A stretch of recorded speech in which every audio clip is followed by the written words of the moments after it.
What's up, everyone? Welcome back to another episode of FGC Behind the Smoke. It's your boys, Adamo, aka A Money, aka Big Daddy, aka the man Boris wishes he was. And And we have our co-host, Boris, Boris, aka aka embarrassed to have Adamo as my co-host. aka the Serbian Prince, aka Big Bad Bozzy. What's up? Uh, We're back. what's up, brother? Good episode today. I like the name. Old Dogs, New Tricks. Yeah, this is a good one. I like the name as well. So, old dogs, new tricks. This one's for all you old dogs out there trying to become firefighters. Yeah, 32 and up. Yeah, 32 and older. You're starting a bit later. So we're gonna talk about that a little bit because we have had some people who have talked to us who are concerned. They're like, my window's kind of closing. Obviously depending on how much of an old dog you are. That is kind of true. Right. We've had people say that they're concerned about, competing with the younger guys and gals and, wondering if they even have a chance. Right. The reality is, of course you do. Of course you have a chance. Right. If you don't suck. If you don't suck. Exactly. I think that's a given, Yeah. for all of this. This was a fan requested episode, right, Adamo? It was. Yeah. It So was. it's valid concerns. Like people do, as you get older, it is a valid concern, whether you can do it physically, mentally. There are some things that we'll definitely talk about that are kind of advantages and disadvantages. How do you want to tackle this episode? This is kind of a little bit unplanned, a little bit off the cuff. So I think a good thing for us to kind of dive into is, the older applicants, you are competing against the younger ones. But here's the thing is you need to recognize the things that you bring to the table. And that's going to be your life experience and your work experience as opposed to maybe some younger people. Right. So I think we should dive into that kind of stuff. And then, we'll go from there. Okay. Sounds good, buddy. So how about first define what we mean by old? I was just kind of sort of semi joking about 32, but like first we'll define what old is, what we consider kind of old. Then we'll go into the positives and with negatives, and then maybe kind of like a shit sandwich and with a little bit more of a positive. Yeah, I like it. Okay. I like it. Beautiful. Yeah. So I would say, like, when we talk about the old dogs, I'd say like if you're in that 35 to 45 range, Right. maybe even a bit younger. Like Boris, honestly, I think you're not too far off there. Potentially with 32, 33, you're getting a bit up there as opposed to, some of the other applicants who are going to be 22, 23, 24. Yeah. And actually some departments, some like famous ones like NY or FDNY, you cannot apply after your 29th birthday. So some do have a hard cutoff, but for most departments they don't. But I think you're right. I'm like, even that 30 32 to 34, like you are, like, again, looking at FDNY, you're already too old, you can't apply, so you are already reaching that point with some departments, right? Exactly. Yeah. So, timing too, right? Like time is a big thing where you don't have the luxury to take your time to complete courses and to do extra stuff, right? You have to really be 100% in at this point. I mean, you should always be 100% in. If you're like a younger listener listening to this, you should be 100% in if this is what you want to do, right? But if you're somebody who's 22, you potentially can wait 3 months before you get your class 3 driver's license, or and then wait another 3 months before you get your EMR or your medical stuff, right? Whereas if you're older, you don't have that luxury. It's kind of now or never, especially if you're in your 40s. You really need to give her. Like you need to be doing all the right things, and you need to just be applying everywhere too. Yeah, I was just going to bring that up, but that one, that's a great point. When you're younger, let's say you want a certain department, you have a bit of that luxury. You can wait a year if they defer you, or if they say you're missing some experience here or there, you can take that year of experience, come back, apply to that department. Right. As a 36, 40-year-old applicant, you don't have that luxury. You're going to have to essentially apply to 4 or 5, maybe even more fire departments in your area, kind of a shotgun blast, and again, give it 100, of course, but you're going to have to give it over multiple applications at the same time, which is going to make things harder, right? Yeah, you like you said, Boris, like you don't have that luxury to be choosy, Mhm. Say you really want one department and they're not hiring right now, but another department comes up, you need to apply to that other department because there is no guarantee that you're going to get the department that you want, right? Absolutely. Um, but just to go back onto like our plan for this episode, Boris, what would you say are some of the benefits of having older recruits? Again, we're going to start with the base assumption that you don't suck, right? So if you don't Yeah, suck, and one of your advantages then would be that you are more seasoned, right? You have more life experience, yeah, right? I would say that's a big one. Maturity is, important in a job like firefighting where you can see life and death every day. You have to be able to talk to people, right? You have to understand kids. You have to understand seniors. That's just something that an older candidate who doesn't suck is more likely to be a lot better at, right? yeah. Yeah, absolutely. I agree. Another thing too is potentially like, your work history. Like maybe you've, worked your way up into like a management role. So you have that capability of being able to make decisions and to think on the fly. And these are all things that you're gonna have to really demonstrate in your interview. Another thing, and I'm sure we're gonna touch on this when it comes to the negatives, but just thinking off the cuff here, like another thing that you're going to have to demonstrate though in your interview and throughout your application is that you can take orders from people who are like 15 years younger than you, Totally. you If you're know? totally, if you're, a 40-year-old and like you said, Adam, you've gone up that ladder at your job. You started as a carpenter, but now you're a foreman, or you're a manager of some sort. You're gonna have a lot tougher time taking orders to clean toilets from a 21-year-old. Yeah. Or it might be perceived that you might have a tougher time. So you have to prove to the panel that that's not the case, that you can still go right back down to the bottom of the food chain, bottom of the ladder, and work your way up. Right. Yeah. Yeah, absolutely. And we've seen it. We've seen both sides of that where, a person in their 40s gets hired and they have a hard time with it and they think they know better. They don't want to take orders from younger people who have more seniority than them. And it's not a good attitude to have. You need to be able to go into this job as an older applicant and recognize that you're starting from the bottom. Like you are not the big dog here. You're not at the top of the totem pole anymore. You're at the bottom. And you Yeah. need to you like if someone who's been on the job for 5 years and they're 25 years old and you're 40 years old and you've only been on the job for 3 months, guess what? You gotta listen to that person. Yeah. Like And you need to take their advice and their feedback and take it seriously. yeah. And, that advice is frankly a lot more experience than you. Like they potentially could have 1,000 more calls than you. Right. So Yeah. you do need to take their advice and you do need to learn. You need to get back into that, student mode, because there is a lot to learn. And like the name of the episode, it's, old dog, new tricks. Like you have to be able to learn these new tricks to stay afloat. Yeah. I'll give you an example too. In my brother's class with the department that he's on, one of his classmates in his 40s was a 13-year firefighter with with a different department in a different province. He came to that department now starting as a probationer again after being a 13-year guy, and you would never know from what I've heard from his crew and stuff like that, you would never know that he was a 13-year firefighter, seasoned firefighter at another really busy department.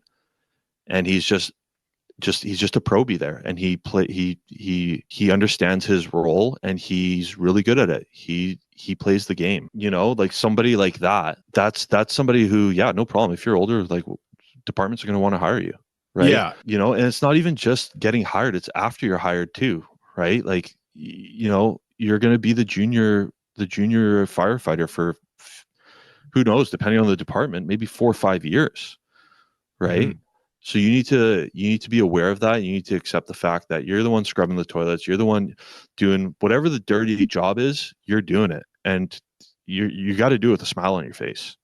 Yeah, and that's kind of the beauty of the fire service is everyone's gone through it. It's just your turn now, right? Yeah. They're not making you do it because they're picking on you. It's just you're the new person. It's your turn now to take the lowest job on the totem pole and to do it well. And Yeah, we've seen it the opposite way as well, Adamo. Like I've known people that have gotten hired with departments that, were self-employed for 20 years. Yeah. And now all of a sudden someone tells them to do something. Like, well, what do you know? Kid type of thing. It's like, well, with that attitude, of course, and then they screwed up. They did something on the job and they made a massive blunder because they weren't listening. And now people know them for that, right? And they're making fun of them for that. So you don't need to take that route. No, exactly. If like if you're an older person coming into this job, this is the reality of it. This is what you need to be aware of. And you need to be able to provide examples through your interview that demonstrate that as well, right? Because that is going to be a concern to the interview panel Yeah, about you being older, right? totally. We had an episode on orange flags back. Well, I don't even know when, but basically that was one of those things. That being older is not a red flag, but it is an orange flag, which means they're going to be prodding and trying to see how you would act in those situations. Because, like you said, Adamo, it doesn't just end when that interview ends. Like you have to be able to take direction through your academy, on calls, on probation for as long as that is, and as long as you're the junior person, if that takes 4 or 5 years. Yeah. Right. So Yeah, they'll exactly. prod into that for sure. And you need to demonstrate in the interview that that isn't going to be an issue with you. Yeah, for sure. What are like we've kind of touched on obviously some of the negatives. Another negative that I would say, and it's more of something that you need to be aware of as an older applicant, is you're going to be coming into this job most likely taking a pay cut for a while.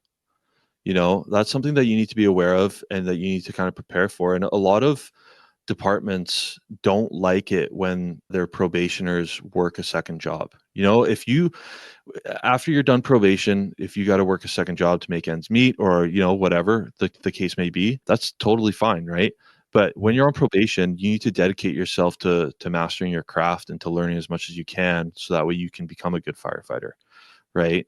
So be aware of like the fact that you're most likely going to take a pay cut as well. And that's something that if you're not ready for, it's something that can definitely become a bit of an issue for you. Yeah, and it goes back to doing your research, knowing how much, the pay increments are, because most fire departments will have their pay increments public. It's a public, municipal or state company. They have to have that freedom of information out there. So you need to know if that budget is going to work for you. Like I remember when I went through basic training in the army way back in the day, I had a family man get his first paycheck, and our first paycheck, I think, was like it was laughable. It was like $300 or like $400 or something. And he's just Wow. like, he just broke down. He's like, I can't send any of this money back home. Like, I don't know what I'm gonna do, And I remember that vividly. It's like, man, it sucks. It really sucks. Like, but at the same time, you have to be able to anticipate that. You have to be able to ask questions. The Canadian government, Department of National Defense, that's all public knowledge. You can see how much, a corporal makes or a sergeant makes. So the fire service is no different. Like you are going to be taking a pay cut, or maybe if you are taking a pay cut, know what that pay cut is, right? Yeah. And plan accordingly, right? You need to be aware of that and also, don't just jump into it and be like, oh, whatever, I'll just figure it out. Like plan ahead, right? Otherwise you're going to be putting yourself in a really shitty position. Yeah, and it's a lot tougher, I think, to explain to, a family who you've been with for, let's say 20 years, that you've worked one job or you've been a steady, big dog at a job, and now explaining to your family, look, I'm going to be the bottom of the food chain. I'm going to have homework. I'm going to be tired because I'm scrubbing toilets. It's talk to your family and have that discussion with them, because things are going to be very tough at the start. Yeah. Yeah, exactly. And it's, you know what, it's a lot of work to make a good name for yourself, but it's really easy to make a bad name for yourself on this job. And if you come in as an older applicant and you're not pulling your weight, or you don't want to take orders from somebody younger than you, and then you realize it eventually and you try and turn things around, people are still gonna talk about how shitty of a probationer you were for Mhm. quite a while. So, just understand that like your reputation is also on the line as well, right? Yeah, that's the unfortunate thing with, I just think, human nature. We remember the negative things a lot more than we do positive things. And, if you've done 100 good things and one bad thing, people are going to remember that one bad thing. So try to not make it happen, especially early on when people can't give you that benefit of the doubt. They don't know you yet. Right. So, Exactly. uh, But like all of this being said though, like some of the best firefighters that I've seen and some of the best probationers I've seen have been older applicants, people in their late 30s to even early 40s who they understand it, they know their role, and they have no issue with it. And I feel like if you're that older applicant and you're able to do that, it's even more impressive. Like people are going to be even more impressed with you and your work ethic and your attitude because you're able to take that criticism and you're able to set your ego aside and come in and just get the job done and be a good probie. So all that being said, like older applicants can make great firefighters and great probies as long as they have the right attitude. yeah, and like we talked about earlier in this episode of Damo, like play the game, right? You're playing the game, but also they're playing the game. They're not gonna keep bugging you and hopefully not being on your ass if they see that you're a good probationer and they're like, okay, well, this guy gets it, or this gal, ever, right? We'll take it a little bit easier. Like they're not there to screw you up. They're there to build you up. And if they can see that you've already built up a solid base, as you should have as an older person, they're gonna hopefully be a little bit easier on you that way, right? Yeah. Yeah, for sure. I agree. One negative thing we haven't really talked about is the physical capabilities and Oh, the yes. physical portions of the job, right? I just know for myself getting older, like it takes more days to recover from things, It does for sure. right? So that's something maybe, and I'm only 36. So like for those older listeners, keep that in mind. Like academy can be grueling. You're going to need more time to recover. You might be more prone to injury. You might have some old injuries, right? That's a really good point, Boris. I didn't even think about that, but you're absolutely right. Typically, like, as you get older, like, life gets busy, you have old injuries that start to come up and stuff like that. Nobody's gonna sympathize with you just because you're older. You know what I mean? Like they're gonna be like, well, too bad. This is what's required of you on this job. You're supposed to be in the best shape of your life coming into this job. So if you're like 42 and you haven't worked out in like 10 years or whatever the case might be, and you want to get on this job, like you really need to be in the best shape of your life. So you need to find either get a trainer, go to physio, find a workout plan that works for you, or something that's kind of catered towards the stuff that you'll be doing as a firefighter, and become really fit and really good at it. Yeah, I actually like that portion of the fire service that we are kind of ruthless. If somebody's like, oh, I have a bum knee or I have this old knee injury, well, either put a knee brace on it, let's go, or call in sick so somebody better can come in and watch my back. What do you want us to do Yes. about it? Yeah, exactly. And guess what? Like you have a knee injury and there's a fire and somebody's trapped inside. You think they give a shit about your knee injury? Yeah, exactly. So You know? yeah, no sympathy, right? Like that is a job, and like, yeah, it sucks if you do have an injury, but then step aside and let somebody capable do it. Not just for us, but like you said, it's for the public as well. Like they expect somebody to come in, be 100%. Yeah. Yeah, absolutely. On that note, too, like for those of you listening, if you're older applicants, we had an episode, Roger Takahashi on here. Go back and listen to that episode. And he does make custom workout plans for fire applicants.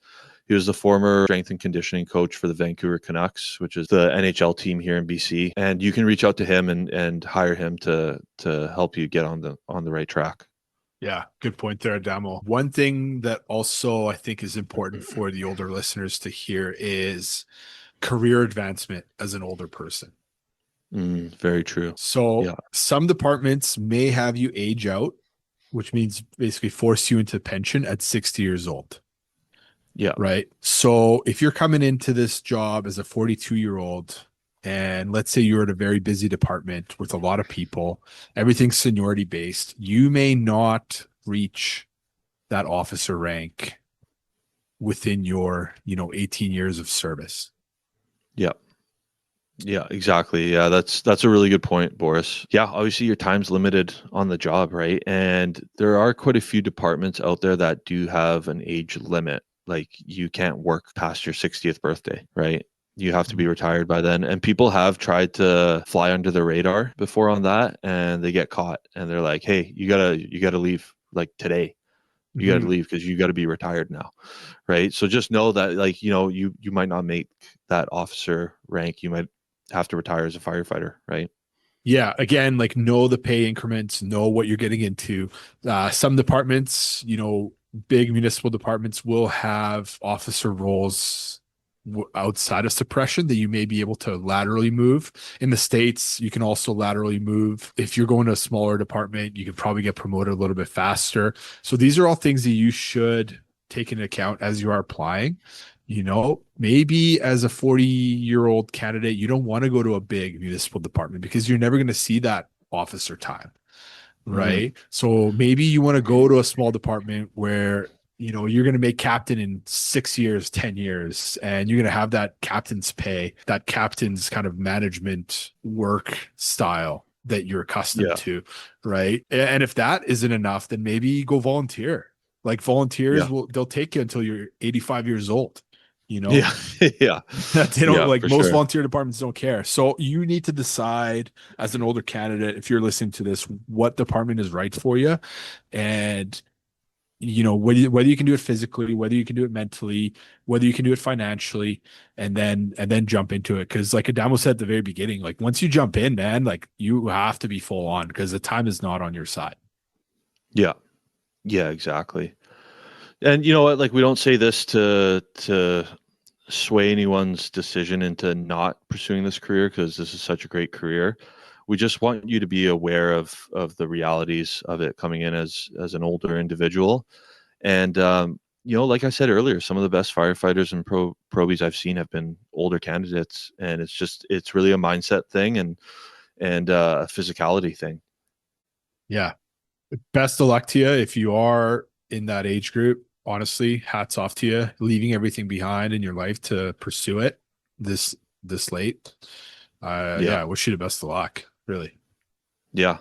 Again, like with time being of the essence, if you are an older candidate, reach out to us if you want any coaching done, because you definitely want to be as prepared as you possibly can, right? So yeah, feel free to reach out to us if you're looking for any coaching. So we have just created our Patreon program, and it's online. We'll put a link in the description of this episode. It's got all our freebies on there. So it's got resume templates, the interview checklist, the competitive edge checklist. Yeah, competitive edge checklist. And we're also going to be diving into more in-depth interview episodes and hiring process stuff. And we're going to be posting it on there. It really does help us out, because then we're able to pay Francesco for producing this podcast. If it wasn't for him, we'd be hooped. You guys missed the part where we were just trying to turn this microphone on before this episode. Yeah.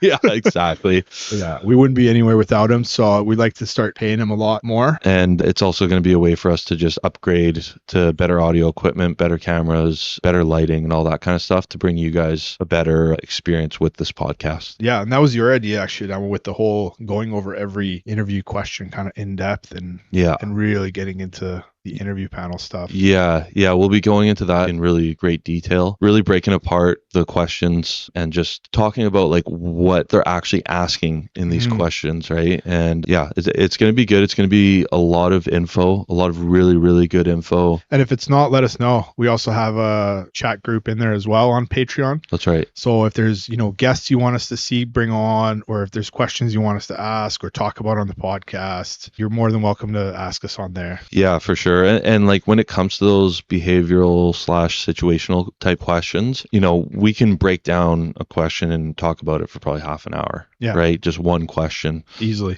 So there's going to be a lot of really good info on that. And like we said, it's going to really help support the podcast so we can upgrade better equipment and also keep Francesco around so that way there is a podcast.